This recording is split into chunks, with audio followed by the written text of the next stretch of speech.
loin de leur père natal, loin de la terre de leurs ancêtres, loin de la terre des promesses, loin.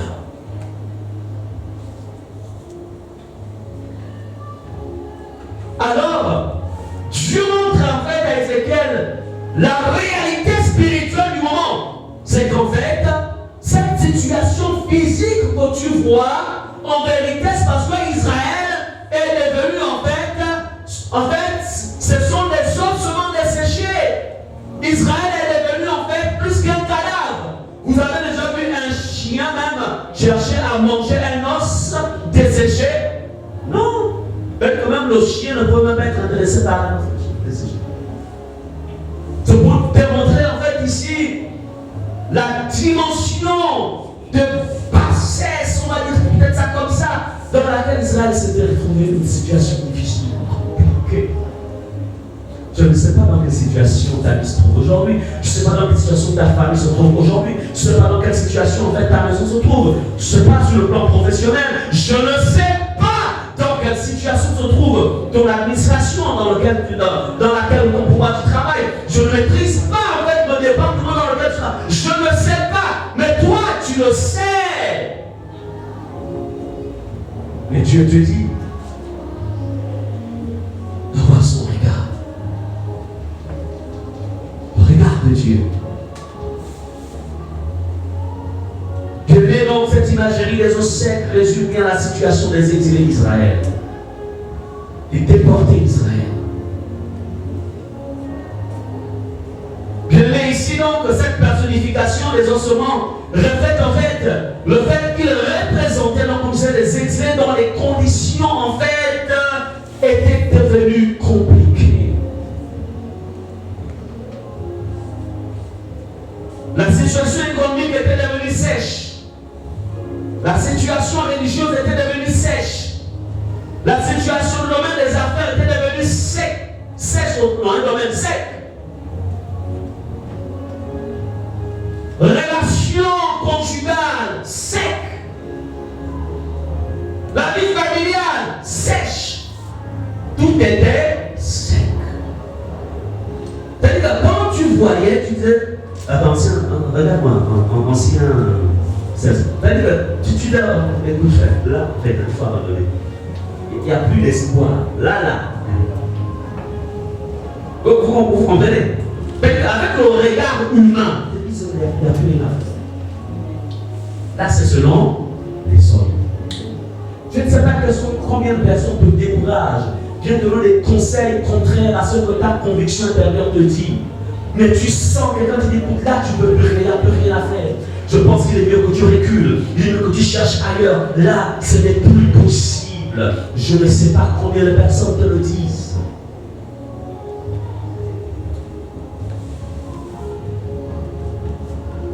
Bien-aimé, dans cette situation, verset 3, il est dit, il me dit, fils de l'homme, ces os pourront-ils revivre? Est-ce que la situation de ce couple-là, est-ce que ça peut revivre?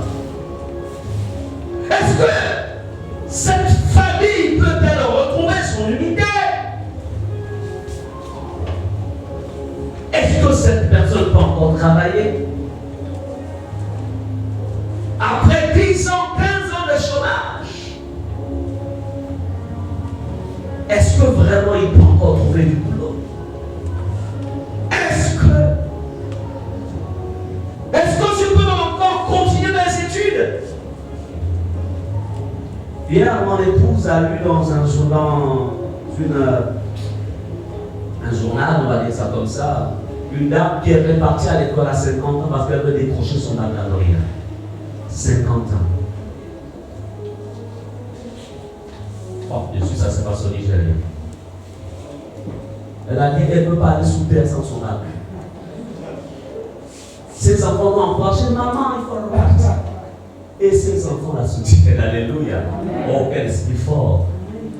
Quelqu'un d'autre dit là, je suis fatigué déjà. Ma vie est finie, je n'ai pas fait quoi à l'école. La vie ne finit pas, je me remets. La vie ne finit pas. Est-ce que vous comprenez ce cela. Tout se passe là, dans la force, c'est là dedans. C'est là que ça se passe.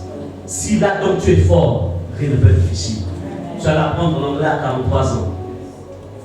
Et ici, le plus vieux élève, dans les jeunes qui sont là, tu dis c'est tu reprends mon intelligence. L'anglais, la bête noire que je n'ai pas quand j'étais encore dans l'école des hommes. Mais tu vois que je suis une des meilleures notes. Donc parmi les jeunes qui étaient là, les petits là qui sortaient fraîchement avec le bac, je suis diplôme d'anglais. Et après, je suis allé faire mes études de théologie en anglais. Pas en français, en anglais.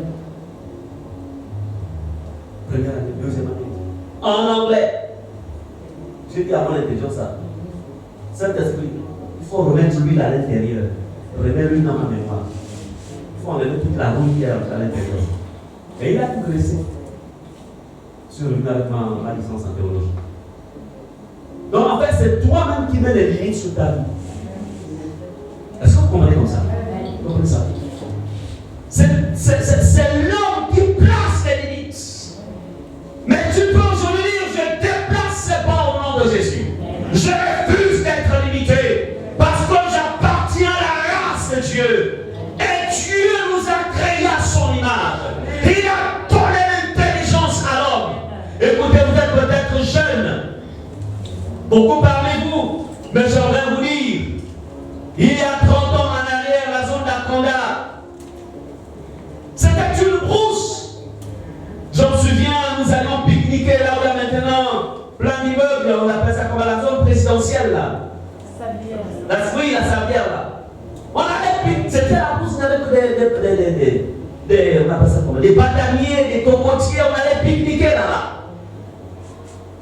Et aujourd'hui, quand tu connais pas, tu vois, quand tu vois en fait la puissance de la parole, tu as dit alors en fait domine. Vous êtes d'accord? Domine. Il y a un autre terme qui dit multiplie. La capacité de l'homme de transformer ce que tu as mis à sa disposition. Tout se passe ici. Le sable. Comment on peut construire sur du sable? Mais Dieu a donné de l'intelligence pour dire que sable ou pas sable, tu peux bâtir le building sur du sable. Amen. Pourquoi te limites-tu? Pourquoi tu permets aux circonstances de te limiter? Ton Dieu est omnipotent. Ton Père s'appelle Papa omnipotent. C'est-à-dire un Dieu qui peut tout. C'est comme ça qu'il s'appelle. Que tu sois né de quelqu'un qui peut tout et toi tu as accepté les limites que le diable, les limites que les circonstances, les limites que tes adversaires ont placées autour de toi. Alléluia. Le Dieu omnipotent. Bien-aimé, tu as besoin de connaître ton Père ce matin dans la dimension de son omnipotence. Verset 3, Dieu, pour réveiller en fait l'esprit d'Ézéchiel, il lui pose une question ironique. Il attend Ézéchiel. C'est comme s'il disait, attends, ancien Serge, les os des chiens là que tu vois là, ça ce sont les ossements de chiens. Tu penses que de ces ossements là, tu penses que le chien là peut revivre? Voilà un peu cette image. Amen. Donc tu vois, la Bible dit, il me dit de l'homme, ces hommes pourront-ils revivre? Je répondis, Seigneur éternel, tu le sais. D'ailleurs que Ézéchiel dit ni oui ni non. Il dit, tu vois, dans l'histoire, c'est toi qui connais. Moi, je n'ai pas de réponse. Parce qu'en fait, ça me dépasse. Tu me dis que là, ça peut revivre. Attends, mon business, ça peut revivre. Là où j'ai plein de taxes. C'est-à-dire que les frais des taxes sont même plus élevés que les encaisseurs que doit me générer l'entreprise. Est-ce que ça peut revivre? Est-ce que je peux encore me marier d'un jour après les 50 ans? Aurais-je encore du désir, comme avait dit Sarah? Amen. Non, c'est pas ça, Sarah. C'est Sarah, la femme d'Abraham.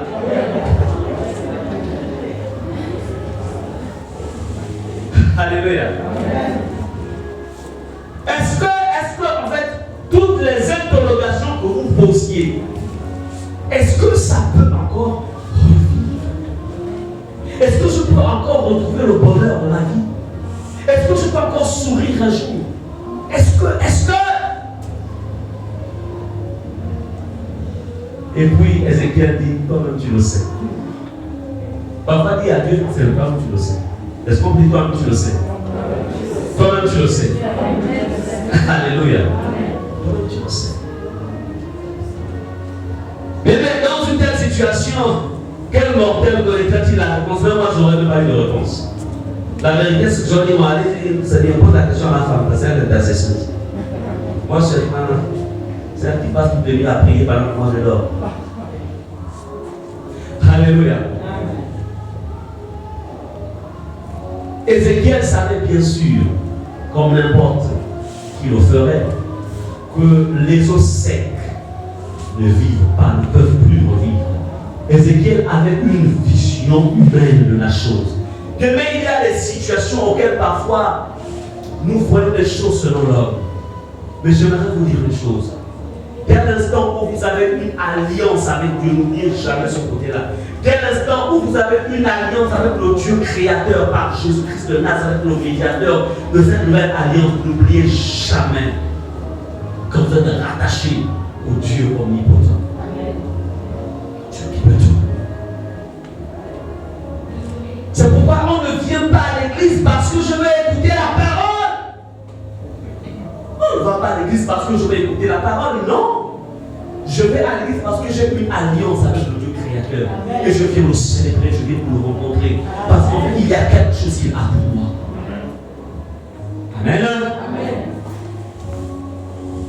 Je ne viens pas à l'église pour changer ma condition. Non. Je viens rencontrer quelqu'un. Je viens rencontrer le Dieu de tous les esprits.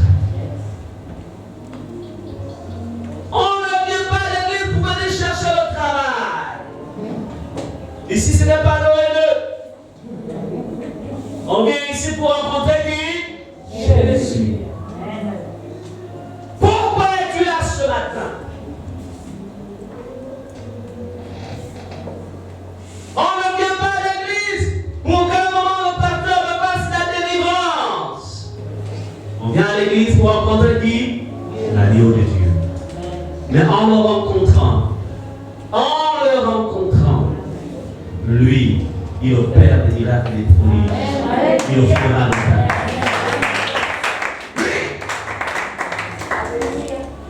Alléluia. On ne vient pas à l'église pour venir chercher un mari ou une femme. Ah, la situation de ma vie là, au moins je vais aller à l'église. Et puis, bon, au moins je vais avoir de les garder.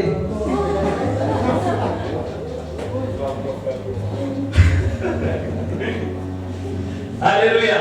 Amen. Non. On vient à l'église pour rencontrer le roi des rois. Et parce que le roi des rois constate que ton cœur est disposé à le servir, et il te dira, il te servira dans un plat d'or.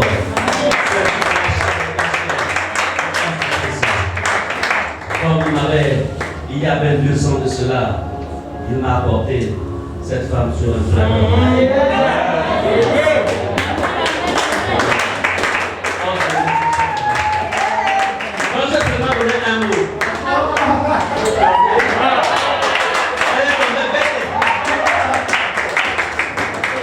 Et moi aussi la même chose, je n'ai pas pu résister à la vision d'être trop forte. Alléluia. Pourquoi? Je servais mon Dieu. Que le secret de la bénédiction est une meilleure avec Dieu. Serve-le, serve-le, serve-le, serve Jésus. Ne recherche pas de bénédiction, mais cherche Jésus. Et parce que tu chercheras Jésus, parce que tu chercheras Jésus, tu l'auras. Tu auras ce que tu as voulu. Vous savez ce que j'ai vu? Elle est en plein service. Elle était venue en séminaire servir son Dieu. Je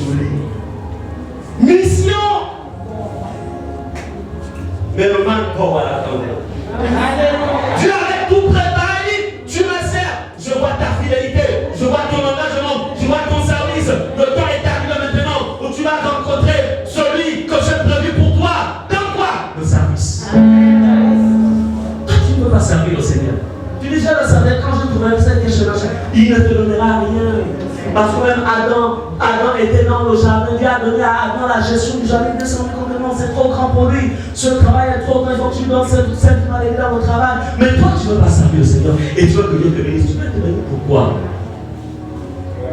Tu vas faire quoi avec une femme ou avec un mari? Tu vas te bénir pourquoi? Les enfants, si Dieu nous unissait pour les enfants, il n'y aurait pas de veuf ou d'orphelin. Vous comprenez? Si on s'est marié pour les enfants, il n'allait pas enlever les pères ou les mères à un certain. Pourquoi il les retire? C'est parce que Dieu n'est pas dans la dimension de l'homme. Donc, ce n'est pas pour les enfants. On est d'accord? On verrait quand même, on allait bien vieillir et voir les enfants de nos enfants si possible. Le secret, servir Jésus. Tu es dans le service. Amen. Tu es dans le service. Ézéchiel savait bien sûr que n'importe qui le ferait, que les autres secs ne vivent pas. Bien-aimé, c'est pourquoi il dit à Dieu, toi seul tu le sais. Là, je ne peux pas répondre. Ma situation là, j'ai tout le monde. Mais il n'y a que toi qui le sais. Bien-aimé, au verset 4, il me dit, prophétise sur ces eaux. Prophétise. Bien-aimé, il y a une vérité cachée ici. Laquelle? C'est pourquoi depuis longtemps, on vous a parlé de la présence de Dieu, on vous a parlé de la vie de prière de Jésus. Pourquoi? Parce qu'il y a des situations où Dieu va t'appeler toi-même pas. Amen. Mais écoutez, Ézéchiel ne relâche pas les paroles qui viennent de lui-même. Ézéchiel est dans la présence de Dieu. La situation dramatique est où? Elle est là. Il me dit, ça veut dire qu'il est en communion avec qui? Avec Jésus. Avec Dieu. Il est dans la présence de Dieu. Il ne regarde plus aux ossements, mais son oreille est connectée à qui? Dieu. Et Dieu lui donne maintenant des paroles. Puisque Dieu, il est omnipotent, qui peut tout, il veut manifester, il a besoin de la coopération d'Ézéchiel pour que son omnipotence se manifeste. Est-ce que vous comprenez cela? Dieu a besoin de toi pour manifester ses capacités au travers de toi. Dieu ne veut pas travailler dans ta vie tant que tu es passif. Il ne veut pas le faire.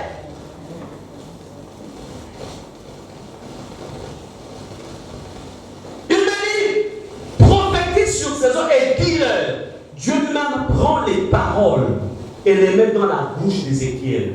Les paroles qui vont contribuer au miracle, qui vont contribuer au changement de la situation, qui vont contribuer en fait à la manifestation de Dieu. Dieu les met dans la bouche d'Ézéchiel. Dieu, la Bible nous dit, dis-leur, ossements desséchés, écoute la parole de l'Éternel. Qui met ces paroles dans la bouche d'Ézéchiel? C'est Dieu lui-même. Si tu ne recherches pas la présence de Dieu, si tu n'as pas une vie de prière, où recevras-tu les paroles qui vont contribuer au changement de ta situation? Qui va te les donner? C'est en allant voir les prophètes, c'est en allant voir les pasteurs, c'est en allant voir les apôtres. Un véritable homme de Dieu, il te montre la direction. Il te dit, voici l'agneau de Dieu qui enlève le péché du monde. Voici l'agneau de Dieu. C'est pourquoi ici, nous ne faisons pas l'apologie ou la promotion, je ne sais pas, l'élévation d'un homme ou d'une femme. Mais nous élevons Jésus. Alléluia. Nous vous amenons à chercher Dieu de manière personnelle, à le connaître de manière personnelle. Ézéchiel a reçu de Dieu des paroles qui ont faire en sorte que ces ossements-là, ces os secs, que la vie s'y installe. Qu'est-ce que tu as reçu de Dieu? Ah, pasteur, ma vie là, ma situation, je ne sais pas où. Je prie, mais les bouddhistes aussi prient. Le problème, ce n'est pas seulement prier, le problème, c'est est-ce que tu l'as rencontré? Est-ce que tu es entré dans le sein des saints? Les gens ne comprennent pas. Oui, mais tu ne peux pas comprendre parce que tu n'as pas encore rencontré. Puis pendant que Dieu traitait avec Ézéchiel par rapport à l'état d'Israël, le peuple d'Israël ne savait pas que Dieu était déjà dans un processus de restauration avec un homme. Vous là, les chrétiens, qui parlez de la situation du Gabon, vous devenez des politiciens. D'autres sont dans, d'autres les opposants. Qui vous a dit qu'un chrétien, un enfant de Dieu, doit être un opposant? Mais quand Jésus est arrivé, il est arrivé pendant que Israël était sous occupation romaine. Est-ce que vous comprenez cela? Mais Jésus ne s'est jamais positionné ni pour les Romains, ni pour le roi Hérode. Il s'est positionné pour les intérêts de son père. Il a tout fait pour que et les Romains et Israël, ils reçoivent le message de Dieu. Lorsqu'un enfant de Dieu se positionne pour un camp, il peut être capable d'aider l'autre camp parce que tu t'es en fait distingué pour un certain camp. Je ne veux pas dire que vous ne devez pas faire de la politique, vous êtes des citoyens gabonais, mais attention. Encore faut-il que vous soyez appelés à faire de la politique. Parce qu'il y a certains quand ils entrent là-dedans, ils s'engouffrent. Ils ne sont même plus enfants de Dieu. Non, je voudrais, pasteur, le poids, la charge. La charge, oui, la charge est trop forte. J'entends. Et ils n'en font même pas des convertis quand ils sont dans ces milieux-là. C'est plutôt le bleu qui les convertit. Attends, Jésus t'a envoyé là. Mais comment le bleu t'a converti? Mais Jésus t'a jamais envoyé.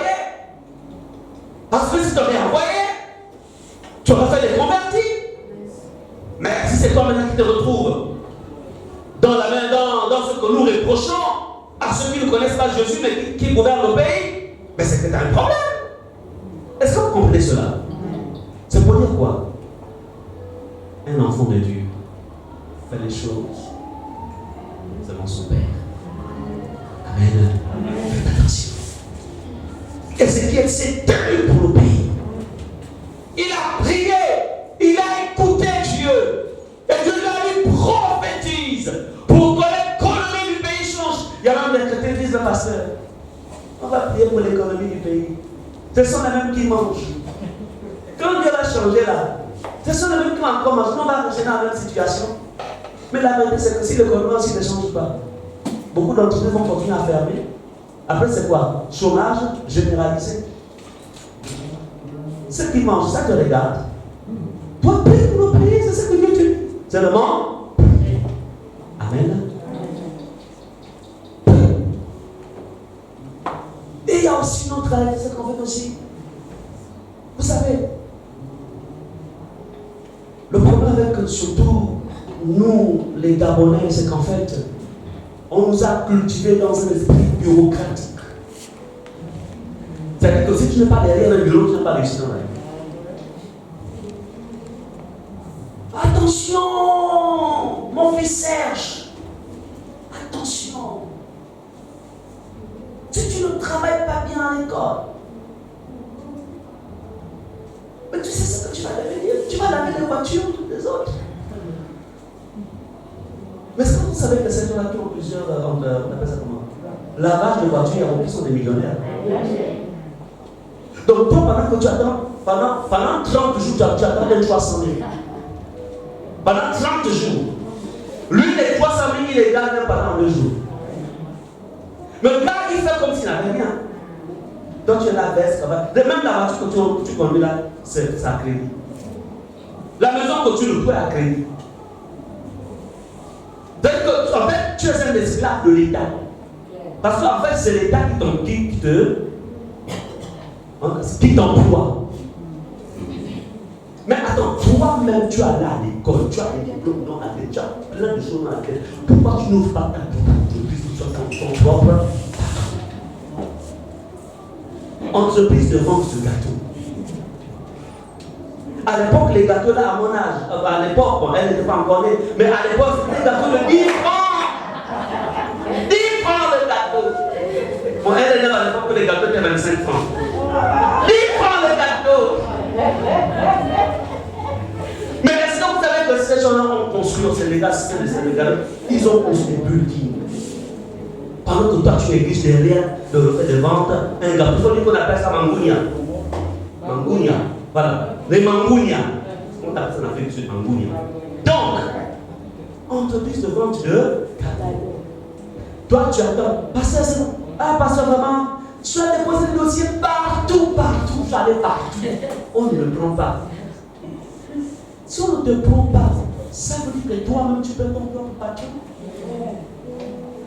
Comment on comprend que les gens qui viennent en pirogue, je ne suis pas xénophobe, ils viennent en pirogue, ils passent par la forêt du Cap, et puis 6 mois après, c'est toi qui vas aller faire le prêt de 100 000 chez lui.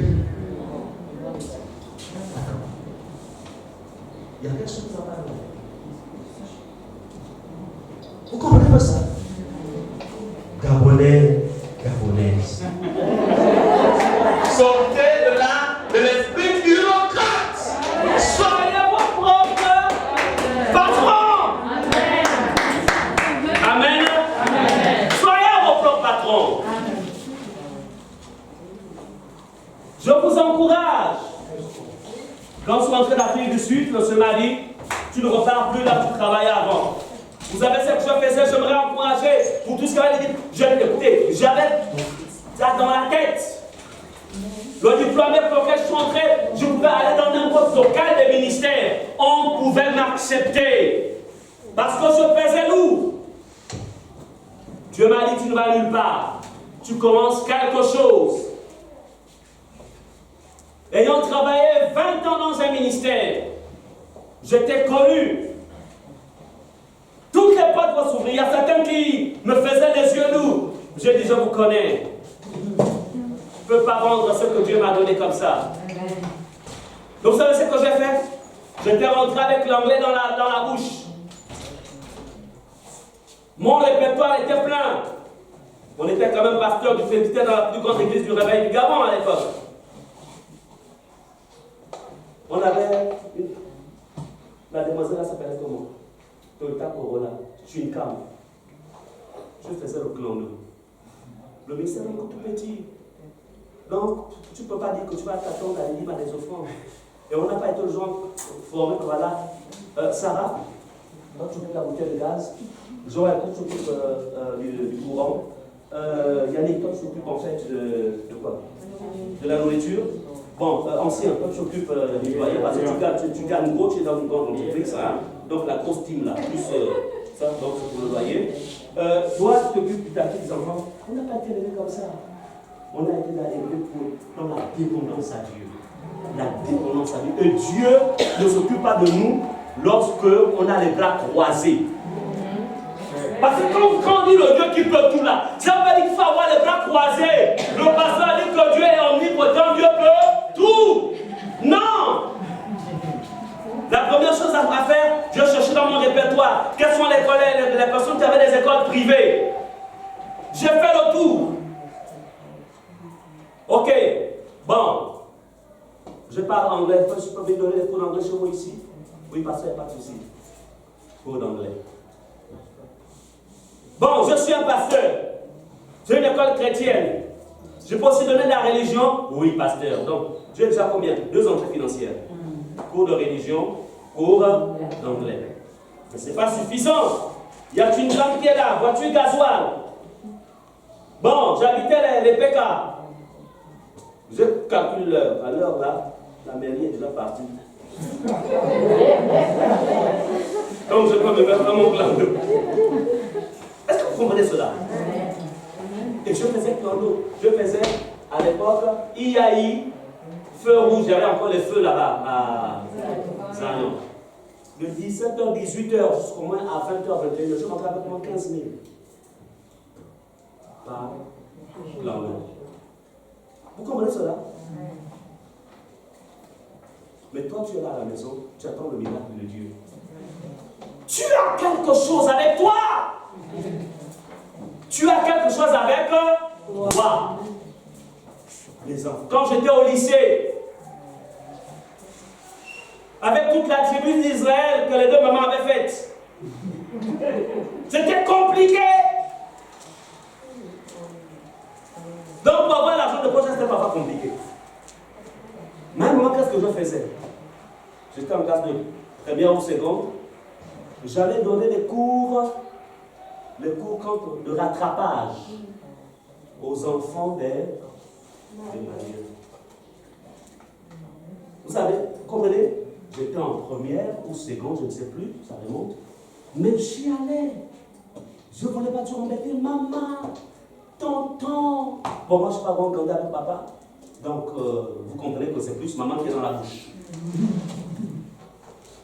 Amen. J'ai appris à me débrouiller très jeune. Très tôt. Jeune. Est-ce que vous comprenez cela? Et c'est comme ça que Dieu travaille dans l'omnipotence. Donc l'omnipotence de Dieu s'appuie sur une base, sur un fondement. C'est sur une base. Et s'il n'y a pas cette base, il va y avoir souci. Cessez de vous plaindre. Un chrétien ne doit pas se plaindre. Un chrétien trouve des solutions dans la présence de son Dieu. Tout est certes, je fais comment? Et Dieu va te répondre. Nous ne sommes pas des païens, nous ne sommes pas. En fait, nous appartenons à Dieu.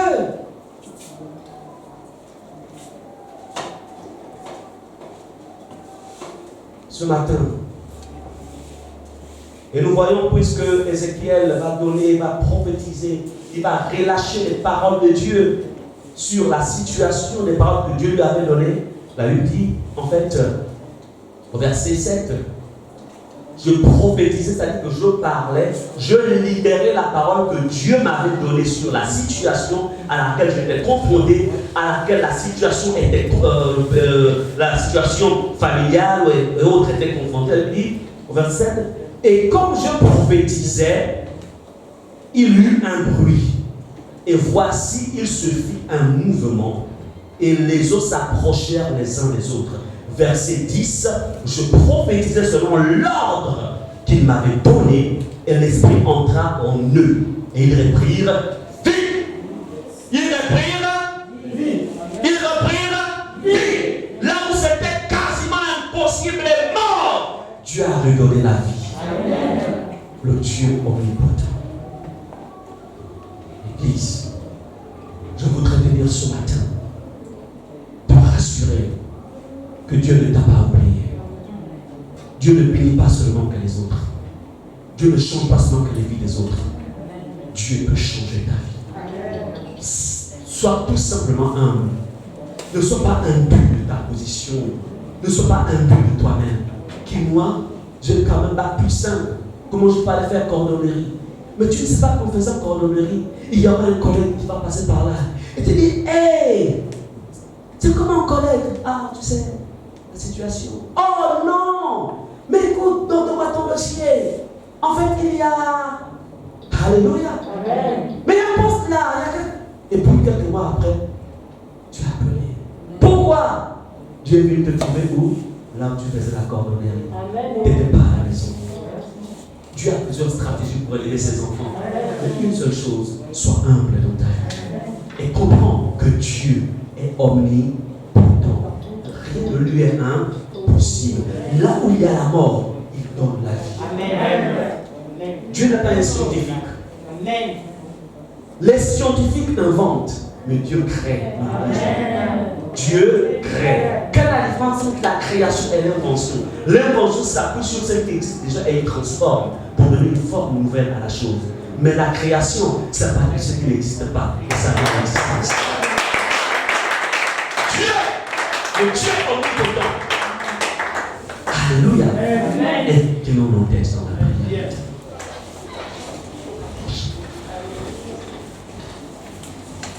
Tu t'es peut-être souvent